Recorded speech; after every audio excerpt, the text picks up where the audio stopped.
Anyone who knows me knows that I'm an animal lover. Advocating for animal welfare is a passion not only of mine, but as you'll soon see, of several members of the second Trump administration.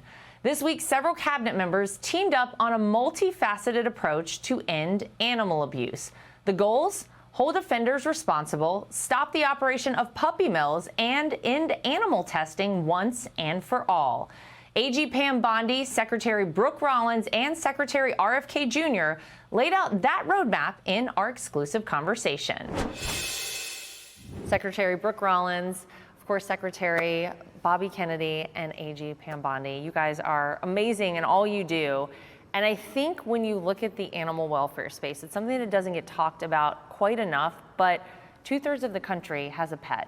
We love our animals, and unfortunately, we have not done right by them for a long time. And the three areas where we really see egregious issues are dog fighting, laboratory testing, and puppy mills. And you three are systematically dismantling all of those and doing the right thing for animals. So I want to ask each of you maybe to talk about why this was a cause that was near and dear to your heart. And Attorney General Bondi, I'll start with you. President Trump's Department of Justice is very different. We are going after dogfighting cases. We are going after animal cruelty cases around this country. We just last week convicted someone for the first time ever of using a firearm in a violent crime, and the violent crime was dogfighting. And another example is no one's above the law. LaShawn Johnson, the former NFL player, 190 dogs, Laura. That was the most seized by one single defendant. So we're coming after you if you're going after these babies. And you've got little guru there who's looking for a home, but after this, I don't know, somebody here might take him. He might be taken. We'll see how it goes. He's looking for, Cheryl wants a dog. Cheryl would kill me if I brought that. Merry Christmas to Cheryl. Is not quite on board yet. Well, Secretary Kennedy, tell me why it's an important cause for you to champion. Well, I've been an animal welfare advocate my whole life. And we have this unusual confluence right now at HHS where all the major agency heads, sub-agency heads, are all deeply committed to ending animal experimentation. And what we found, we've done internal studies now that show that the predictivity of animal model is very, very poor for human health outcomes. There's much more efficient ways of predicting human health outcomes. We are using, even in their nascent stages, computational modeling and AI. We're much better. Amazing. Secretary Rollins. USDA is 1/3 of this effort because we do regulate the puppy mills. The puppy mills is a very big problem in this country. For so long, USDA and our regulators, really under both Democrat and Republican presidents, would sort of say, clean your act up, you know, okay, so we found some dead puppies in a barrel where they were drowned, or these puppies died because they weren't fed or they aged out, whatever it was, you know, just clean that act up. Well, that changes under this administration, and we believe it to be historic.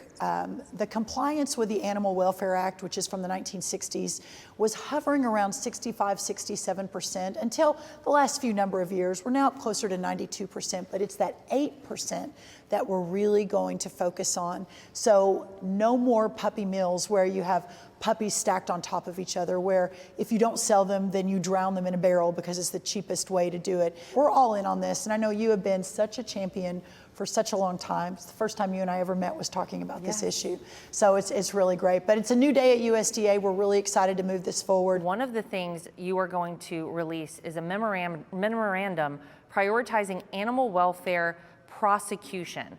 So what can you tell us about that? Maybe some details and how you guys are going to go even a step further at cracking down on animal abusers. Yeah, we're forming a strike force, as you know, and we're going to have designated U.S. attorneys in every state to prosecute these cases. We're going to work hand in hand with people from Bobby's agency, from Brooke's agency, work together to stop animal cruelty. And, you know, when you hear dog fighting, they torture these dogs, they electrocute these beautiful animals, and no longer.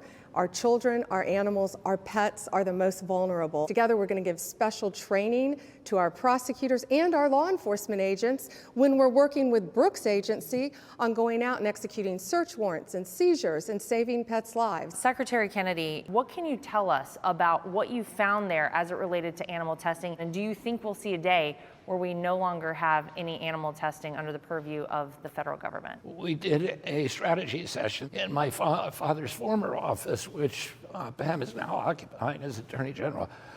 We had Guru and 4 other rescue dogs there, and I made the comment that there was more dogs in there. This is the most dogs that have ever been in that office since my father was Attorney General in 1963. And he brought a 260-pound Newfoundland to work every day.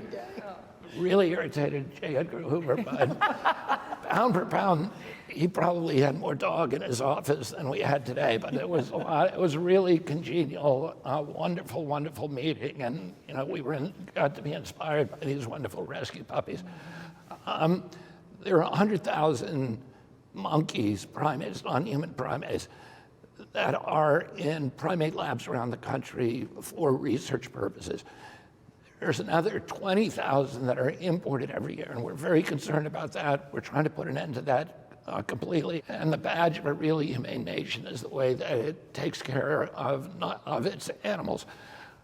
One of the things that we're doing is that we're re-educating researchers so that they know that there's these other forms of research that are much more predictive of human health outcomes. We're also, in September, we changed the rules at NIH to make it so that researchers can use part of their NIH funding to retire their primates to sanctuaries after the experimentation is done. Until now, there was no option like that, no alternative except for the researcher euthanized that animal after they were through. Now we're developing sanctuaries across the country. Secretary Rollins, you at the USDA do have to thread a needle between being the most pro-farmer administration in history under President Donald Trump, while also cracking down on these inhumane puppy mills. One does not have to bleed into the other. You can do the right thing by our companion pets while still ensuring that farm animals and farmers are not impacted negatively. I think a lot of what we're working on, making America healthy, again, is not mutually exclusive to putting farmers first. We're ensuring that the country that feeds itself is the country that knows freedom, and that's really important. But to your point, it's also really important in these roles to ensure we're doing everything we can to continue to make America the best in the world at everything. And I, grew up with animals. I grew up with horses and pigs and goats and everything, but also the companion animals, all the dogs and the cats on our little farm in Glen Rose, Texas, and now have multiples of animals. We're just going to do everything we can with the moment that we're given at this moment in our country's history to move this issue forward, to protect those like the puppies in the puppy mills, what Bobby's doing, what Pam's doing across our entire administration. I do think it's historical. So, Secretary Kennedy, how has the CDC guidance changed since you've become HHS Secretary? What do you ultimately hope to see happen? One of the things that people need to recognize is that there's a dynamic here, like in many other things, that is self-sustaining and self-reinforcing. And the primate centers also have a profit motive. And they get locked into the system where the researchers know that they can make a certain amount of money through this kind of research. And so even when it doesn't make any sense to do these kind of experiments, this kind of research, when there's better ways, more efficient ways, more predictive models, they don't really want to switch. And we need to challenge that inertia. Well, Secretary Rollins, when we talk about puppy mills, those are breeding facilities, but they're bad breeding facilities. And it is important to put a distinction between the puppy mills and the good breeders out there, because we want more of those good breeders, people who want to champion a certain breed and put it to its best possible state. But the ones who are doing it wrong, they absolutely have to be accountable. That's right. And just as in anything, the one bad example tends to sometimes cloud and take away from those who are the good examples. And there are so many wonderful breeders in this country that bring so much joy. But also the flip side of that is no more will puppy mills that do not treat these dogs humanely, that do not take their welfare in mind as they're basically breeding and breeding and breeding, who are doing some pretty horrific things. That stops under this administration and will not be tolerated. Well, I want to say thank you to all three of you for leading the charge in this space. For our four-legged friends, for those who can't speak for themselves, you guys are making life a lot better. And I think a lot of Americans appreciate the work that you're doing on all fronts, but especially here. So thank you guys for all you do, and thanks for joining me. Thank you, Thanks, Laura. Hey, Sean Hannity here. Hey, click here to subscribe to Fox News YouTube page and catch our hottest interviews and most compelling analysis. You will not get it anywhere else.